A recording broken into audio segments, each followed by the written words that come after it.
টাকা পেলে একটি সিঙ্গারা, 10 টাকা পেলে লাল গোলাপের দোকান, খাতার ভাঁজে লুকোনো হিসেব, কত দূরে গুনে রাখা স্বপ্নধাম।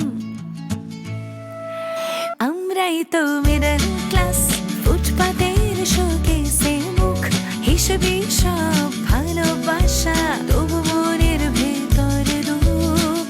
রঙের সানগ্লাসে কেউ আমাদের চোখ খুঁজে পায় না, কেউ এসে কানে কানে বলে দেয় আমরা মিডল ক্লাস, আমরা মিডল ক্লাস। তোমার কি বিয়ে হয়েছে? তোমার দুনিয়াতে জন্ম দিছে কে? তোমার বাপে নাকি বাপে? ভাবি, তোমার কাছে আমি একটা রিকোয়েস্ট করব, তুমি প্রমিস করো যে আমার রিকোয়েস্টটা রাখবা। এত রহস্য করে কথা বলছো কেন? ওর কোন বান্ধবীর বাসায় মনে হয় ওরা বন্ধু বান্ধব মিলে ওই স্লিপ ওভার করবো।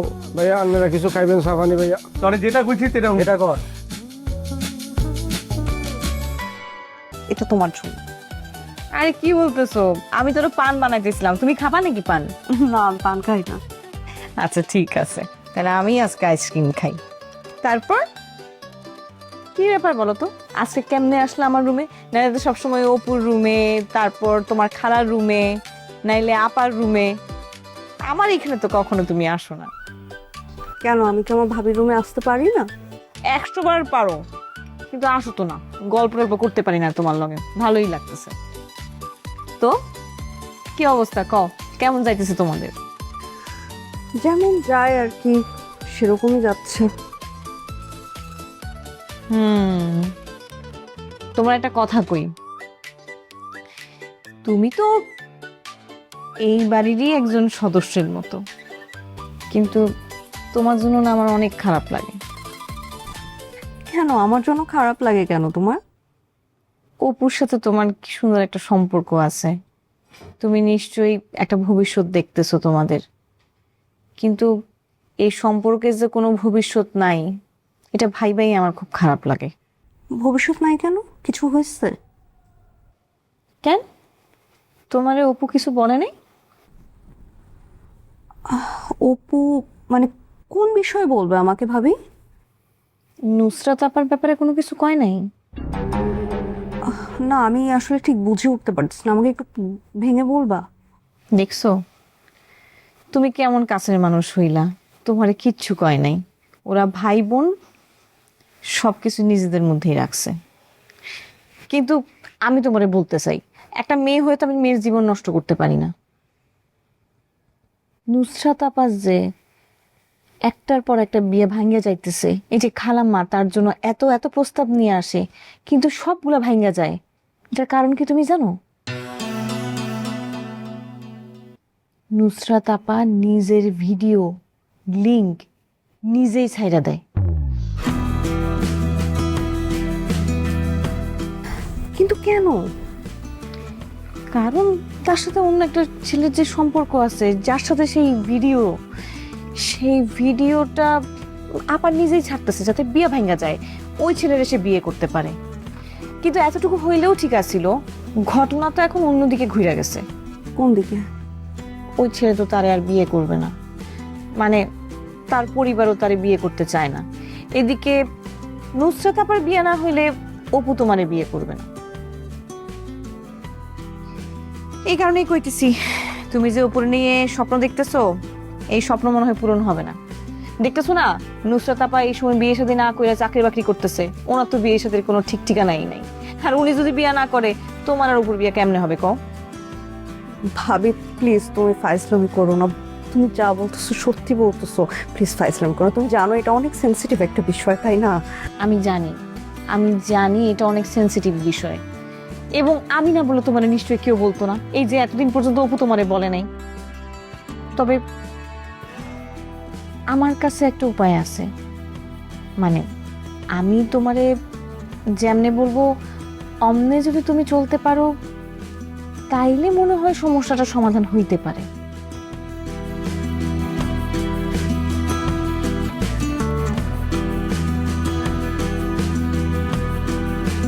ভাবি করব আমি? তুমি কি করবা সেইটা আমি তোমারে বলবো, আস্তে আস্তে বলবো। তুমি সেই মতোই কাজ করবা, কিন্তু একটা কথা দেয়া লাগবে। আমি যে তোমারে এইসব করতে বলতেছি বা আমি যে এইসব কথা তোমারে বলছি, তুমি কাউরে কোনো কিছু বলবা না। ঠিক আছে, আপনি আমাকে যা বলছেন আমি সেভাবেই সবকিছু করব, কিন্তু আমি অপুকে পাবো? তুমি নিশ্চিন্তে থাকো, আমি যেমনি বলতেছি অমনি যদি তুমি করো, তুমি অপুরে অবশ্যই পাবা এবং খুব শীঘ্রই পাবা। তাহলে এটা আমার প্রমিস, আপনি আমাকে যা বলবেন সেটা আমি কাউকে বলবো না, কিন্তু আমি অপুকে চাই। ঠিক আছে, তুমি এখন চিন্তা করো না, আমি এখন বইসা আরাম করে আইসক্রিমটা খাই।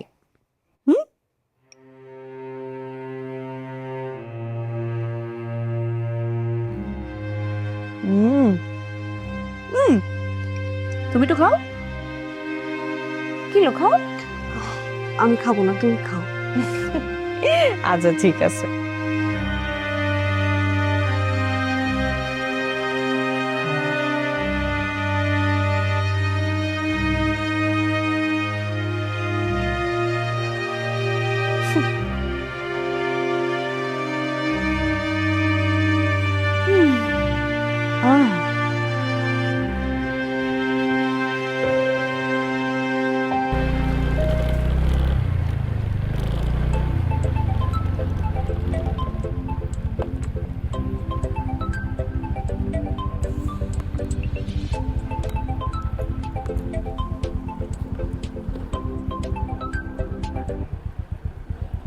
হ্যালো, হ্যাঁ বকর বল।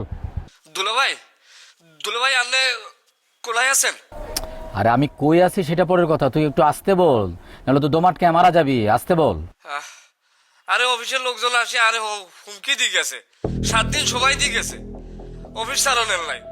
আপনি কই আরে রাখি চলে গেলেন, আমি এখন একা একা কিনতাম। আরে বেটা ভয় পাইস না, ব্যবসা করলে এরকম হুমকি দাম কি খাইতে হইব। তুই যদি ভয় পাস, এটা যদি ওরা বুঝতে পারে, তাহলে তো তোরে আরো ভয় দেখাইবো। একটু শান্ত হ, তুই শান্ত হ। আপনি সব কথা কি বলতেছেন দুলাভাই? আমি ভয় পাইতাম না? কত ফোলা পাইনি এর মধ্যে, আপনি যে গেছেন আওনের কোনো নাম আসেনি। হ্যাঁ, কবে আসবেন? 7 দিন সময় দিয়ে গেছে, এর ভিতরে না আসলে কিন্তু আমি আপনার অফিসটা কি চলে যাই। আরে গাধা, আমার আশা লাগবো কেন, এটা আমার লোকজন আছে না। আচ্ছা শোন, তুই যদি বেশি ভয় পাস তাহলে তুই মহল্লায় যা, মহল্লায় গিয়া তুই খোঁজ নে, আমার বন্ধু আছে আশরাফ আর মোবারক, ওগরে খুঁজা বের কর, তারপরে আমার কথা কো, দেখবি সব ঠিক হয়ে গেছে। হেতে গো আই কই টই টই করি খুঁজুম, হ্যাঁ হেতে রে আই কি কই, হেতে গো আই কি খুঁজি পাই অমনি, আন্নে হেতে করে কল করি বলি দেন যার অফিসে আউনের নাই। আরে গাধা, ওরা কি আমার কামলা, ওরা আমার চাকরি করে? তুই মহল্লা যা, খুঁজা বের কর, ওরা তো আমার বন্ধু, তাই না? আমার কথা গিয়া বল, যা। আচ্ছা আমি এখনই ওনাদের খোঁজ করতেছি। আচ্ছা ঠিক আছে, লাগলে আমারে কল দিয়ে ধরাই দিস, তারপরে তুই একটু ভয়টা কমা, গাধা কোথাকার।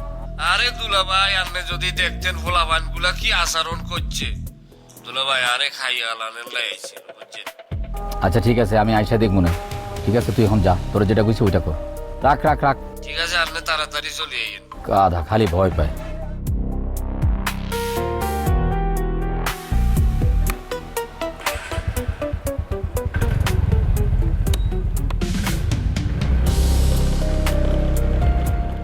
আরে ভাত কাকা, ব্যবসা বাণিজ্য ভালো চলতেছে তো? হয় হ্যাঁ, টাকা পয়সা ঠিক মতো দেয় ও? না, দেয় তো। না, আমার ভাই তো আমি জানি সে টাকা পয়সা দেয় না, 2 নম্বরই করে। আর মাত্র 2 দিন অপেক্ষা করো, নির্বাচনটা যাক, হ্যাঁ, তারপরে 4 দোকান আমি তোমার বয়, তুমি ফুটে 8-10টা, তুমি 4 দোকানে বইতে না দোকানে টাকা উড়াইবা, ব্রিজের নিচে ব্রিজের উপরে ফুটে যাইবা, 8বার টাকা উড়াইবা। এই 4 দোকান মান দোকান কইরা নিজের ইজ্জতটা নষ্ট করতে। না কাকা, আমি ওই চান্দা মান্দা তুলতে পারবো না, আমার আব্বা এটা আগে থেকে না করে দিছে। আমি 4 দোকানে ভালো আছি, আমার থাক, সমস্যা নেই। আরে এগুলো তো চান্দার মধ্যে পড়ে না। চান্দা করতেছ করো, ওটা হক। হক হক তুমি বুঝছো না। আসসালামু আলাইকুম। ওয়ালাইকুম।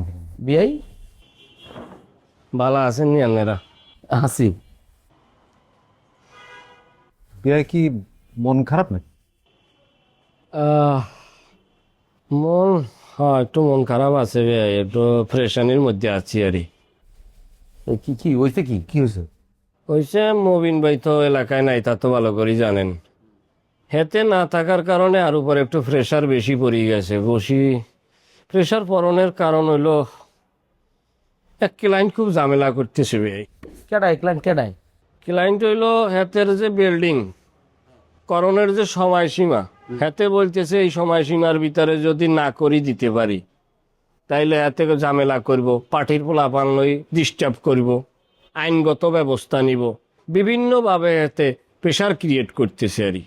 এখন মবিন ভাই থাকলে তো আর কোনো বোঝাই আসিল না, সমস্ত বোঝা আর মাথার উপরে পড়ে গেছে।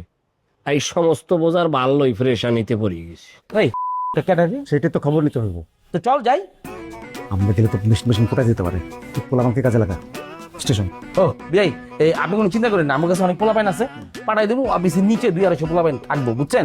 আপনি উপরে পায়ের পাও দিয়ে অফিস করবেন, একটা কথা কর কেউ নাই, যা মনে চাই তা করবেন, বাকিটা আমরা দেখতেছি। কি ক খরচাপাতি আরে খরচাপাতি আসলে আমরাই দিয়ে দেবো, মানে বিয়ে করা দিবে। আমরাই দিয়ে দেবো, কিন্তু বুঝছেন? আমাদের কাছ থেকে খরচাপাতি নিবে, দিলে কি দিবে না? দিবে না। খরচাপাতি না দিলে তো আবার ডিউটিতে গ্যাপ দিব বেটা। হ্যাঁ হ্যাঁ দিবে। কাকা কাকা কাকা বলছে আপনারা কাম করেন, আপনার দোকানে বাইরে যে রাজনৈতিক আলাপ করেন, এই দোকানে রাজনৈতিক আলাপ করা নিষেধ, এটা ভাই না করছে, আপনারা যান বাইরে যান। আরাফাত, জি তুমি কি তোমার বাপের রাতে চটকনটা খাইছিলা? খাইছি তো, কতদিন কানে শুনো নাই? 1.5 মাস। ওই চটকনটা আমি তোমার দিব, ওটা কিন্তু আমগো বাদ, ঠিক আছে? আচ্ছা, এত রাগারাগি করণের দরকার নাই। বেআই আপনারা বলছেন, আপনারা আর বিপদের সময় আর পাশে দাঁড়াইছেন, আই শুক্রিয়া। পোলাপাইন বেশি লাগতো না, 10-20টা পোলাপাইন হইলে আর চলে যাইব। এতে গো যত খরচাপাতি লাগে আই সেই খরচাপাতি আই দিউম।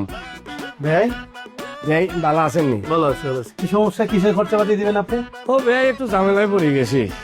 মবিন ভাই নাই তো, এক ক্লায়েন্ট খুব ঝামেলা করতেছে, বিভিন্ন পোলাপান লইয়া আরে ভয়ভীতি দেহনের পায়তারা করতেছে। তাই বেআইদের কাছে বললাম, বেআইরে বলছে আপনার কোনো ঝামেলাই নাই, পোলাপাইন যা লাগে আরা দিয়ে আন্নারে সমস্ত প্রোটেকশন দেবো, পোলাপাইনের টিয়া পয়সাটা আন্নে চালাইন। আমি বলছি যা টিয়া পয়সা আই দিও, কোনো ঝামেলা নাই। আপনার কোনো টাকা পয়সা দেওয়া লাগবে না, কাউকে দেওয়া লাগবে না। আপনার অফিসের সামনে যদি কোনো ঝামেলা হয়, আপনি খালি আমার একটা ফোন দিবেন, আমি এখানে বসেই আপনার সব ঝামেলা মিটাই দিব। আলহামদুলিল্লাহ, বিয়াই তাইলে আর আন্নে আর কোনো কষ্ট করি ঝামেলায় জড়ান লাগতো না। আর এই বিয়াই বেগিন করিয়া লাইব। বিয়াই টেনশন নেবেন না। আই বিপদে পড়ার সাথে সাথে আপনারা এই ফোন করি। অবশ্যই। আচ্ছা, ভালো থাকেন। ঠিক আছে। তুই মানুষ হবি না? হ্যাঁ, একটা সৎ কাজে হাত দিছি, মানে সহি কাজে হাত দিছি, সৎভাবে 2টা পয়সা কামো, এটাও তুই চাস না? এটা সৎকা, হালাল ভাবে। এটা হালাল ভাবে। একটা মানুষ বিপদে পড়ছে, তা করে তুমি আরো একটা বিপদে ফালানোর জন্য টাকা পয়সা নিয়া তার একটা ঝামেলা মধ্যে ফালাইছেন, সৎ কাম, হালাল কাম না? ওই তোর কি মনে হয় আমরা 2 নাম্বার লোক? হ্যাঁ, তোর মতো চা বেচা খাই, মানুষের উপকার করি। একটা মানুষ অফিস করতে পারতেছে না, পোলাবাইন দিয়ে গার্ড দিয়ে অফিস করামু, এনে তুমি কইতেছো টাকা পয়সা লাগবে না, তুমি দেবো। তুমি কে? তোর চিনে কে মহল্লার মধ্যে? হাত খরচ তো দেওয়া লাগে নাকি? কি কোনো পোলাপাইন লাগবে না, কোনো হাত খরচ লাগবে না। আর 2 নাম্বার কাজ, তোমার কাজ 2 নাম্বার না, তোমার ওটা 4 নাম্বার কাজ। আমি চা বিচ্ছা খাই আর ভিক্ষা করে খাই, আমি সৎ পথে কামাই। তোমাকে সৎ পথে কামাই আর বুঝলে, ঠিক আছে? যাবেন পোলাপাইন যা দাঁড়ান দেউলে আইছে সৎ লোক, দেও কেমনে অফিস করে আমিও দেখালাম। ওই আয়। যাও। আর তোর কইছি না এরকম রাজনীতি কালা পড়তে দিবি না। আমি না করছিলাম, তাও আমার শর্টকাট দেওয়ার কথা কইছে। চেয়ার তো সরাই দিবি, ধাক্কায় বের করে দিবি এরপর থেকে। থাবর দিলে তো আমি পড়বো না, এই পাশে কেমনি ঠিক কর।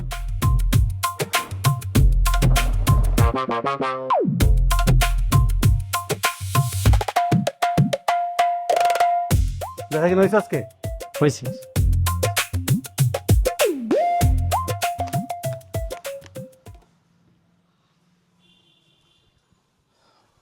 মা, হ্যাঁ আমি অফিসে যাচ্ছি, আর করো, তোমার যদি কিছু লাগে হ্যাঁ আমাকে ফোনে জানিয়ে দিও, আমি নিয়ে আসবো আসার সময়। ওকে? হ্যাঁ ঠিক আছে। ফাহিম শোন, কালকের পর থেকে না আমার মাথার মধ্যে একটা ভাবনা ঘুরপাক খাচ্ছে। কি ভাবনা মা? তাড়াতাড়ি বলো, আমার দেরি হয়ে যাচ্ছে। ওই যে নুসরাত মেয়েটা কিন্তু খুবই ভালো, একদম তামান্নার মতো, জানিস না তো? ও কিন্তু ওই অন্ধকার পছন্দ করে না, আলো বাতাস এগুলো পছন্দ করে। ওই যে তামান্না যেমন ওই সকালবেলা আমাকে ডাকতে ডাকতে এসে ওই জানালার পর্দাগুলো সরাই দিত, ও কিন্তু ঠিক তাই। আচ্ছা মা, হ্যাঁ আমার মনে হয় কি তুমি কয়েকটা দিন একটু খালার বাসা থেকে বেড়ায় আসো, তাহলে এই তামান্নার ভূতটা তোমার মাথা থেকে দূর হবে। আমি যখনই কোনো চিন্তার কথা তোকে বলি ভালো কিছু বলি তখনই তুই আমাকে কোথাও ঘুরতে পাঠায় দিস কেন? ঘুরতে তো পাঠাই তোমার মাথা থেকে যেন এই ধরনের চিন্তা দূর হয়। সব রোগের ওষুধ আছে, কিন্তু তোমার মাথায় যে চিন্তা রোগ, এটা তো কোনো ওষুধ আমার জানা নাই মা। আমার কোনো রোগ নাই, আমার যে রোগ আছে সেই রোগের কাছে অন্য কোনো রোগ পৌঁছাতে পারবে না, ঠিক আছে? আমি যেটা তোকে বলতে চাচ্ছি সেটা হচ্ছে তামান্নার সাথে এই নুসরাতের এত মিল হয় কিভাবে, আর তোর সাথে বা কিভাবে পরিচয়, সেটা আমি জানতে চাচ্ছি। জানতে চাও? তামান্না নুসরাতকে আমার কাছে পাঠিয়েছে, এবং তামান্না আমার কাছে এটাও খবর পাঠিয়েছে যে নুসরাতকে তোমার বাসায় নিয়ে যাও, তোমার বাসায় নিয়ে মার রুমে ঢুকে দাও, মায়ের জানলার পর্দা সরাক, আলোকিত হয়ে যাবে রুম। হাজলিমি করছিস না? মা এই সময় এসব কথা আছে, শোনো তোমাকে আমি একটা কথা খুলে বলি, তাহলে তুমি বুঝতে পারবে। এই যে নুসরাত মেয়েটা আমি যতদিন ধরে চিনি বেশ ভালো, কিন্তু ওর এটাও বোঝা যায় যে একটা বাজে সময় সে পার করতেছে তার জীবনের। কিন্তু আমি লাস্ট কয়েকদিন কথা বলে যা বুঝলাম, ওর ফুল ফোকাস, ফুল কনসেন্ট্রেশন হচ্ছে ওর জব নিয়ে, ওর ফিউচার নিয়ে, এর বাইরেও কোনো কিছুই ভাবে না। এখন আমি যেটা বুঝতেছি যে নুসরাতের সিচুয়েশন আর আমার সিচুয়েশন অনেকটাই মিল। এরকম সিচুয়েশনে থেকে মেন্টাল স্টেটটা এমন জায়গায় থাকে, কেউ যদি কিছু জানতে চায় বা প্রশ্ন করে, এটা জবাব দেওয়াটা খুবই বিরক্তিকর। আর যাই হোক, আমার দেরি হয়ে যাচ্ছে, আমি পরে কথা বলবো ওইসব নিয়ে। আচ্ছা যা, ফি আমানিল্লাহ। এই মা, ভালো কথা, আজকে আমাকে এত খাবার দিয়েছো কেন? এত খাবার তো আমি একলা খেতে পারবো না। আমি তো একজনের খাবার দেই নাই, আমি ভালো করেই জানি যে তুমি এতগুলো একা একা খেতে পারবে না, আমি দুইজনের খাবার দিয়েছি। তো তাহলে কার জন্য দিয়েছো লাঞ্চ? নুসরাতের জন্য। তুই আর নুসরাত একসঙ্গে বসে লাঞ্চ করবি। মা, অফিসে একজনের খাবার আরেকজন খায় না, সবাই যার যার লাঞ্চ নিয়ে আসে, আর যে লাঞ্চ না আনে সে ক্যান্টিনে যে খেয়ে নেয়। নুসরাত কি লাঞ্চ নিয়ে আসে? না, ওকে তো দেখিনি, ও ক্যান্টিনে যেয়ে খায়। আজকে বলবি আমি ওর জন্য খাবার পাঠিয়েছি। তুমি বুঝতে পারছো না, অফিসে তো আরো কলিগরা আছে না, আমি শুধু যদি নুসরাতকে নিয়ে খাই তাহলে বাকি সবাই কি ভাববে বলো? যে আমি শুধু একজনকে নিয়ে খেলাম, বাকি কাউকে নিয়ে খেলাম না। অন্যরা তো বাসায় আসে নাই, আসছে তো শুধু নুসরাত। আচ্ছা আচ্ছা, ঠিক আছে, যাচ্ছি আমি। ঠিক আছে। পাগল ছেলে।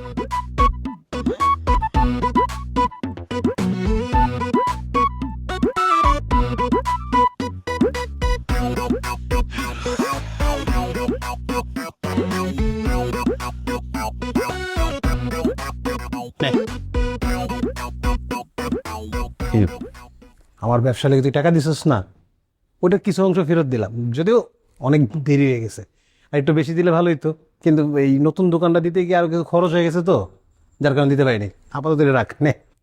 চলো না, তুই যে নিজে নিজে উদ্যোগ নিয়ে একটা চায়ের দোকান দিয়ে দিছস, এটাই তো অনেক কিছু।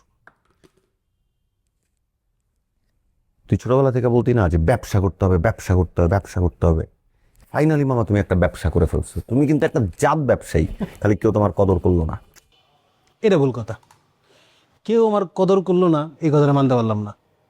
তুই তো করছস, তুই যদি আমার কদর না করতি আমার এগুলো কিচ্ছু হইতো না। সো প্লিজ, এটা তোমার, নিয়ে নাও।